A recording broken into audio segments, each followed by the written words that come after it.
اعوذ باللہ من الشیطان الرجیم بسم اللہ الرحمن الرحیم۔ میں ارشد محمود آپ کی خدمت میں حاضر ہوں اور سب کی خدمت میں سلام عرض کرتا ہوں۔ سلامتی ہو آپ سب پر جہاں کہیں بھی ہوں، اور اللہ کی ذات سے دعا گو ہوں کہ وہ ذات ہم سب کے حال پر مہربانی کرے، ہم سب کو اپنے حفظ و امان میں رکھے۔ جو لوگ علم بانٹنا چاہتے ہیں ان کو بانٹنے کی توفیق دے، جو حاصل کرنا چاہتے ہیں ان کو حصول کی توفیق دے۔ اس طرح یہ جو تیرے عطا کردہ بندے ہیں ان سب کے دلوں کی مرادیں پوری کر دے اور سب کو نافع علم عطا فرما، آمین یا رب العالمین۔ پیارے بچوں، آج ہم اپنی بات کا تسلسل وہیں سے شروع کرتے ہیں جہاں سے ہم نے پچھلی بار منقطع کیا تھا۔ ہم بات کر رہے تھے گائیڈ ٹیکنیک پر، یا رہبر کی ایک جو تکنیک ہے اس پر ہم گفتگو کر رہے تھے۔ ہم پہنچے تھے کہ آپ کو سڑک کے دائیں جانب یا بائیں جانب کس طرح چلنا ہے۔ مجھے امید ہے کہ آپ کو جو میری باتیں ہیں وہ سمجھ آ رہی ہیں۔ ہم اپنے ماحول کے مطابق جس میں ہم رہ رہے ہیں، یعنی پاکستان میں، ایون اگر میں پورے برے صغیر کی بات کروں تو تقریباً ایک ہی جیسا جو ہے مسئلہ سب کو درپیش ہے۔ اب ہم بات یہ کرتے ہیں کہ ہم نے بات کر لی دائیں جانب چلنے کی، کہ آپ کو وہ طریقہ کار بتا دیا تھا کہ ٹریفک کے اصول کے مطابق ہمیں کیسے چلنا ہے۔ اگر باسط مجبوری، بامر مجبوری ہمیں بائیں ہاتھ پہ چلنا ہے، یعنی جس سائڈ پہ ٹریفک آپ کی رواں دواں ہے،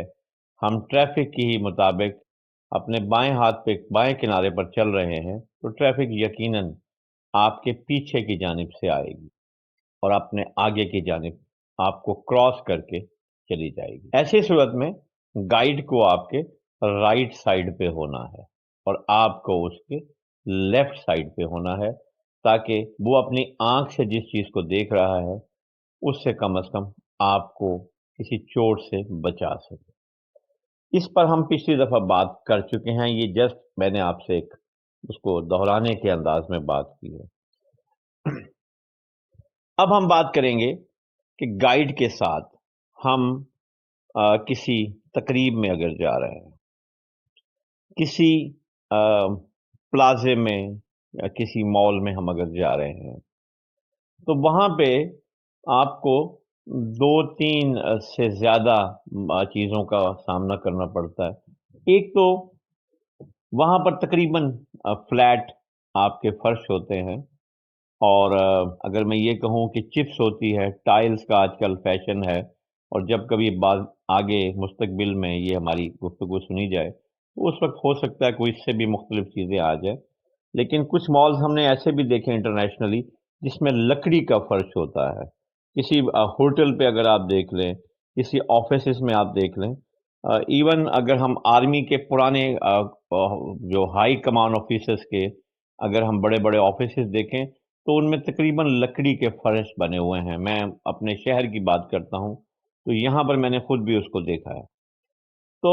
اس پر تو آپ کو آواز آتی ہے چلنے کی، لیکن بعض فرش ایسے ہیں اس پر آپ کو آواز نہیں آتی، اور بعض پر جو ہے وہ کارپیٹ بچھا ہوتا ہے۔ جو کارپیٹڈ فرش ہوتے ہیں ان پر آپ کو چلنے کی آوازیں نہیں آتی۔ تو ایک تو یہ چیز اپنے ذہن میں رکھیے۔ دوسری چیز یہ ہے کہ وہاں پر لوگ ٹرالیاں لے کر گھوم رہے ہوتے ہیں، یا ہاتھوں میں انہوں نے وزن اٹھایا ہوتا ہے۔ کسی مال کی بات کر رہا ہوں، کسی پلازے کی بات کر رہا ہوں، تو جب آپ کسی مال میں اسپیشلی میں پہلے ہم اس کو ڈسکس کر لیتے ہیں، تو وہاں پہ ایک کنجسٹنٹ سی صورتحال ہوتی ہے، تنگ جگہ ہوتی ہے۔ انہوں نے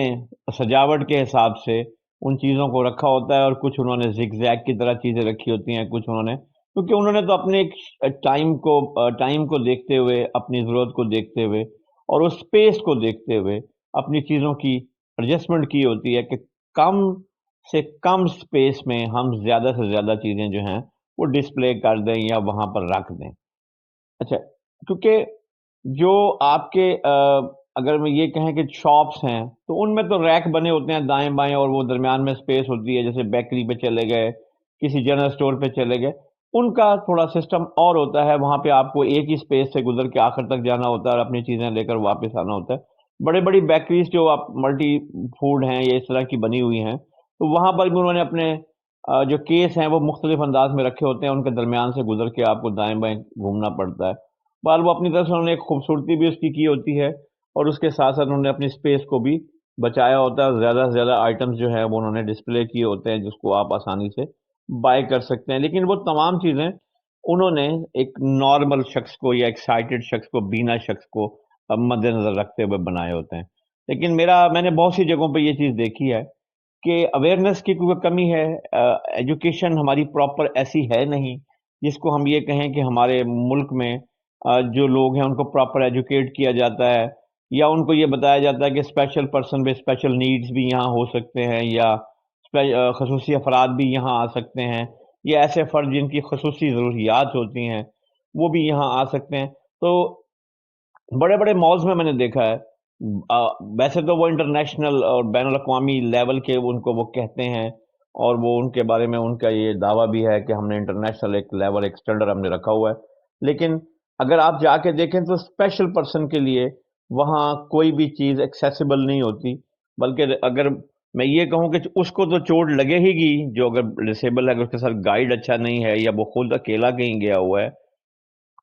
اس کے ساتھ ساتھ ان کے بھی چیزوں کو نقصان پہنچ سکتا ہے۔ ہمارے ٹکرانے سے یہ چیزیں ان کی گر سکتی ہیں، کوئی مطلب ٹوٹ سکتی ہیں، پھر اس کا جو معاوضہ ہے وہ تو ظاہر ہے جو توڑنے والا ہے اس کو یا خمیازہ بھگتنا پڑے گا دونوں سائڈ کو۔ لیکن بہرحال وہ چیزیں پراپر اس کے بارے میں ابھی تک کوئی اویئرنیس میں سمجھتا ہوں ہمارے ملک میں نہیں ہے۔ میں نے پشاور سے کراچی تک مختلف مالز کا دورہ کیا ہے، بڑے بڑے ایسی جگہوں پہ دیکھا ہے اور چیزیں خریداری کے لیے، لیکن میں جہاں پہ بھی کہیں گیا ہوں تو میں تو کسی اچھے گائیڈ کے ساتھ گیا ہوں، مطلب میری فیملی ممبرز میں سے کوئی نہ کوئی میرے ساتھ ہے، ورنہ میں یہ رسک نہیں لیتا، کیونکہ مجھے ان چیزوں کا پتہ ہے کہ اس چیز کا پراپر کوئی سیٹ اپ ایسا نہیں بنا ہوا جس سے کہ ہم فری کوالٹی اپنی ذات کے ساتھ ایک سٹک پکڑے اور چلے جائیں۔ اچھا، اس کے علاوہ بہت بڑے بڑے مالز کا ایک اور یہاں پر المیہ ہے کہ ان کے پاس جو سٹاف ہے، ظاہر پراپر ایجوکیشن نہیں ہے، جو اس کے مالک ہیں ان کو پتہ ہی نہیں ہے، انہوں نے تو صرف اس کو ویڈیو سے دیکھا، انٹرنیشنلی تصویریں دیکھی، نیٹ سے اس کو سرچ کیا اور اس کو ڈیزائن بنا کے اس کو انہوں نے سیٹ کر دیا، یا جو یہاں بڑے بڑے جو ڈیزائنر ہیں ان سے اگر وہ خدمات حاصل کرتے ہیں، آرکیٹیکچر سے خدمات حاصل کرتے ہیں، تو وہ انٹرنیشنل ان کو ایک سکیچ تو بنا دیتے ہیں، ایک نقشہ ان کو بنا دیتے ہیں، لیکن اس کے بارے میں وہ اس طرح کی ان کو معلومات یا اویئرنیس نہیں ہوتی کہ جس سے کہ وہ کوئی ایسا شخص اس جگہ پر آ جائے جو اسپیشل پرسن کہلاتا ہے، تو اس کے لیے کوئی پراپر کوئی ایسی کوئی سیٹ اپ نہیں ہوتا۔ کیونکہ اس کی طرف آپ میں اشارہ کرنا چاہتا ہوں کہ بڑے بڑے مالز میں ایک چیز، یا چھوٹے مالز میں آپ کہہ رہے ہیں کہ ان کا جو عملہ ہوتا ہے وہ اسپیشل ہینڈلنگ نہیں جانتا، اور پھر کیونکہ یہاں پر اگر مثال کے طور پہ اس کے بعد 10 بندوں کی گنجائش ہے امپلائی کرنے کے لیے، تو وہ 9 رکھتا ہے، 8 رکھتا ہے، تو ایک بندہ ایسا بیچ میں رکھ لے کہ اس پہ 11 کر لے، تو وہ پے نہیں کرتے ان کو، کیونکہ اسپیشل لوگ کم ہیں، ان لوگوں نے کم آنا ہوتا ہے۔ لیکن اگر ان میں سے 1 2 3 موبیلٹی اورینٹیشن کے ٹرینڈ لوگ ہوں اور اس کو پراپر پورے پاکستان میں اس تعلیم کو پھیلا دیا جائے اور لوگ اس کو حاصل کریں، تو وہ معاون ثابت ہو سکتے ہیں۔ تو اب ایسی جگہوں پہ ہمیں کیا کرنا ہے، یہ میں نے آپ کو صرف اس کا ایک نقشہ جو ہے وہ بتانے کی کوشش کی ہے۔ آپ اس کا ایکسپیرینس خود کر سکتے ہیں جا کر، اور اپنی رائے قائم کر سکتے ہیں میری گفتگو کی روشنی میں۔ تو ہمیں کیا کرنا ہے؟ ہمیں یہ کرنا ہے جی، جب ہمارا گائیڈ ہمارے ساتھ ہے، اگر ہمیں جو ہے آج کل جسے آپ کہتے ہیں کہ برقی زینے یا بجلی کی جو سیڑھیاں ہیں، ایلیویٹرز ہیں، وہ آپ کو پاؤں رکھتے ہیں اور آپ اوپر چلے جاتے ہیں، بہت سارے بلائنڈ پرسن کو اسپیشلی انہیں کچھ پتہ نہیں ہے، اکثر لوگوں کو چوٹ لگی ہیں، خود غضنفر صاحب بھی ایک بار اسی طرح اس کا مجھے یاد ہے کہ جو ہمارے یہاں میٹرو چلتی ہے تو اس پر وہ اس کا شکار ہوئے، بلکہ خاتون پیچھے سے آ رہی تھی تو کہیں وہ انہوں نے ان کو تھام لیا، تو وہ بہرحال چوٹ سے تو بچ گئے، لیکن وہ بہرحال اس وقت بڑے خوفزدہ ہو گئے، اور وہ کہنے لگے کہ میں لفٹ پہ آؤں گا اور میں اس پر نہیں آؤں گا۔ اچھا، شروع میں ہمیں بھی اس کی مشکل کا سامنا کرنا پڑا۔ میں جن دنوں میں پاکستان میں تو میں نے کبھی ان چیزوں پہ بڑا خوف زدہ سا ہو کے کچھ، میں نے لاہور میں اور مختلف جگہوں پہ اپنے شاگردوں کی ہیلپ سے، جیسے سیف الرحمان نے مجھے ایک دفعہ لاہور میں اس پر چڑھا دیا، لیکن ہم بڑی مشکل سے چڑھے، تو خوفزدہ سے ہو کر، کیونکہ نظر نہیں آ رہا تھا، اس کو دیکھ نہیں پا رہے تھے، تو جو ہمیں بتایا گیا اس کا ایک تصور ذہن میں بنایا، لیکن بہرحال وہ بڑی مشکل سے ہم نے وہ کیا، بڑا خوف سا تھا۔ اسی طرح میرا ایک شاگرد ہے عامر، اس کا نام ہے عامر اعجاز، ملتان میں ہوتے ہیں، میں اس کے ساتھ 2017 میں راول پنڈی گیا، تو وہاں پہ اس نے مجھے کہا، ہم راول پنڈی اسٹیشن کے قریب ایک میٹرو کا اسٹیشن تھا، وہاں سے ہم دونوں ایلیویٹر پہ گئے، تو میرے پاؤں سے جوتی نکل گئی، اور وہ میں نے عام جو چپل پہنی ہوئی تھی، تو وہ نکل گئی، اور میرا پاؤں جو ہے وہ اس کے ایلیویٹر کے اندر آ گیا، اور انگوٹھا میرا جو ہے وہ کٹ گیا، تو بڑی شدید قسم کی بلیڈنگ شروع ہوئی، بار وہاں پر تو پہنچ گیا کسی طرح، پھر جا کے اوپر سے ہم دوبارہ نیچے آئے، اور پھر پانی ڈھونڈا، اور پھر وہاں قریب تو ایک ہاسپٹل تھا، وہ یورولوجسٹ کوئی ڈاکٹر تھے وہاں، بریگیڈیئر ریٹائرڈ، ان کے ہاسپٹل تک بڑی مشکل سے پہنچے، تکلیف بہت تھی، بلیڈنگ چل رہی تھی، وہاں پہ انہوں نے ہمیں فرسٹ ایڈ دی، پھر ہم جو ہے وہاں سے اسلام آباد گئے، اور جیسے بھی ہمیں ایک کانفرنس اٹینڈ کرنی تھی آئی ٹی کی، تو وہ ہم نے اٹینڈ کی پی ڈی ایف کی طرف سے، تو وہ تکلیف ابھی بھی، اگر میں اپنے پاؤں کو کسی کو دکھاؤں تو وہ کٹ کا نشان جو ہے وہ اس کے اندر ابھی بھی پاؤں کے انگوٹھے میں موجود ہے، تو وہ پھر ایک خوف سا دل میں تھا، اور ہم اس کو ہم پراپر استعمال نہیں کر سکتے تھے۔ میں جن دنوں میں 2019 میں پھر میں اللہ نے مجھے سعادت دی، میں عمرے پر گیا، تو وہاں پہ کیونکہ سارے اسی طرح کا سسٹم ہے، برقی زینے وہاں چلتے ہیں، تو میں اس پہ پھر وہاں پہ ایک دفعہ میں نے کوشش کی، میں نے کہا اچھا دیکھتے ہیں، تو اب وہ ایکسپیرینس یہ ہوا جو میں آپ کو بتانا چاہ رہا ہوں، کہ آپ کسی بھی گائیڈ کے ساتھ اگر جا رہے ہیں تو اسے کہیں کہ جناب آپ جب اس زینے کی طرف آپ کو لے کے جا رہے ہیں، ایلیویٹر کی طرف لے کے جا رہے ہیں، تو اس کے بائیں طرف یا دائیں طرف آپ اس کی جو ریلنگ چل رہی ہوتی ہے، پٹی چل رہی ہوتی ہے سائڈ پہ، تو وہ اس پہ ہاتھ رکھوا دیں، اس کو فیل کریں، تھوڑا سا آگے جائیں، پاؤں تھوڑا سا آگے کریں، اور جہاں سے وہ آپ کا پاؤں جو ہے انہیں بتائے تھوڑا، یعنی آپ اس کو زمین پہ ڈریگ کرتے ہوئے پاؤں کو یا گھسیٹتے ہوئے آپ نے آگے جانا ہے، اور اس پٹی کے ساتھ ساتھ آپ نے اس کے اوپر ہاتھ رکھنا ہے، اور اس کے اوپر آپ نے وزن رکھنا ہے، یعنی اگر کوئی ضرورت پڑے تو آپ اس کو تھام کر اس پر اپنا وزن دے سکیں۔ تھوڑا سا آپ محسوس کریں کہ آپ کے پاؤں کے ساتھ جب وہ آپ کی سیڑھیاں آگے جا رہی ہوں گی تو پلین حصے پر پاؤں رکھیں، اور دوسرا پاؤں جو ہے پیچھے سے آپ، یعنی بچیاں اکثر بائیں پاؤں کو استعمال کرتی ہیں اور دائیں کو کم استعمال کرتی ہیں، جو میل ہیں، لڑکے ہیں، وہ دائیں پاؤں کو استعمال کرتے ہیں اور بائیں پاؤں کو بعد میں استعمال کرتے ہیں۔ تو میں نے آپ سے یہی عرض کرنی ہے کہ یہ اگر آپ کا دایاں پاؤں جو ہے وہ اپنی زندگی میں آپ اندازہ لگائیں کہ آپ دایاں قدم پہلے اٹھاتے ہیں ہر معاملے میں یا بایاں، اس کا آپ کو ادراک ہونا چاہیے، اس کے بارے میں آپ کو معلومات ہونی چاہیے، پوری طرح آپ اس سے اویئر ہوں۔ اگر آپ نے دایاں پاؤں آگے رکھنا ہے تو پھر آپ کے بائیں ہاتھ پر وہ ریلنگ ہونی چاہیے، آپ کے بائیں ہاتھ پہ وہ جو اس کے سائڈ پہ پٹی چل رہی ہوتی ہے وہ آپ کے بائیں ہاتھ پہ، اگر آپ لیفٹ فٹ آگے اٹھاتے ہیں اور دایاں پاؤں پیچھے رکھتے ہیں تو پھر آپ جو پاؤں پیچھے رکھتے ہیں اس ہاتھ پر آپ کو اس کے اوپر آپ نے پٹی پہ ہاتھ رکھنا ہے، یہ اس کو آپ یقینی بنائیں۔ جب آپ اس کے قریب جائیں گے تو آپ اس پر جیسے ہی اپنا دایاں پاؤں ہاتھ رکھیں گے تو دونوں ہاتھوں سے پکڑ کر لیفٹ اور رائٹ سے اس پٹی پر زور دے کر دوسرا پاؤں پیچھے سے فوراً اٹھا لیں، تو یوں آپ اوپر چلتے جائیں گے، اور اس کو جو آپ کے سائڈ پہ پٹی چل رہی ہے یا وہ ریلنگ چل رہی ہے اس کے اوپر سے آپ نے ہاتھ نہیں اٹھانا۔ پھر یہاں پر دوسری ایکسرسائز میں آپ کو بتاؤں کہ آپ نے اگر آپ رائٹ فٹ یوزر ہیں پہلے، تو پھر آپ نے رائٹ فٹ اگلے سٹیپ پر رکھنا ہے اور لیفٹ فٹ جو ہے آپ نے پچھلے سٹیپ پر رکھنا ہے، تو آپ کی جو پٹی ہے اس سے آپ کے جسم سے آپ کا ہاتھ جو ہے وہ کم از کم آدھا فٹ سے 1 فٹ سے زیادہ آگے ہونا چاہیے، اور وہ آپ کے پاؤں ہاتھ کے نیچے سے پھسلتی ہوئی جو ہے پٹی نیچے کی جانب جائے گی اور آپ کا ہاتھ اوپر کی جانب جائے گا، تو آپ نے وہ ہاتھ آگے رکھنا ہے۔ جیسے ہی آپ بالکل سیڑھی اپنی اینڈ پر زینہ پہنچ جائے گا تو وہ پٹی نیچے ہونا شروع ہو جائے گی، اور آپ کو اندازہ ہو جائے گا کہ آپ کا جو ہے وہ اب یہ مکمل ہو رہا ہے، جو آپ نے اب زینہ آپ کا بالکل قریب آ گیا ہے۔ جب آپ نے اترنا ہے اوپر سے لیفٹ ہونا ہے تو اپنا دایاں پاؤں آپ جب اگلے رو پہ رکھیں گے تو اس کو تھوڑا سا آپ نے اپنا پنجہ جو ہے وہ اوپر کی جانب اٹھا لینا ہے، ایڑی آپ کی نیچے کی جانب ہونی چاہیے، یعنی لگی ہوئی ہو، تو جیسے ہی وہ اونچی جگہ آپ کے پاؤں کے ساتھ بار جو آئے گی تھوڑی سی ٹکرائے گی، آپ فوراً اس کے اوپر اپنا پاؤں جھٹکے کے ساتھ 3 انچ آگے بڑھائیے اندازے سے، اور اس کے اوپر پاؤں رکھ کے پچھلا پاؤں جو ہے وہ اٹھا دیجئے، اور آپ بآسانی جو ہے اس زینے کو کراس کر جائیں گے۔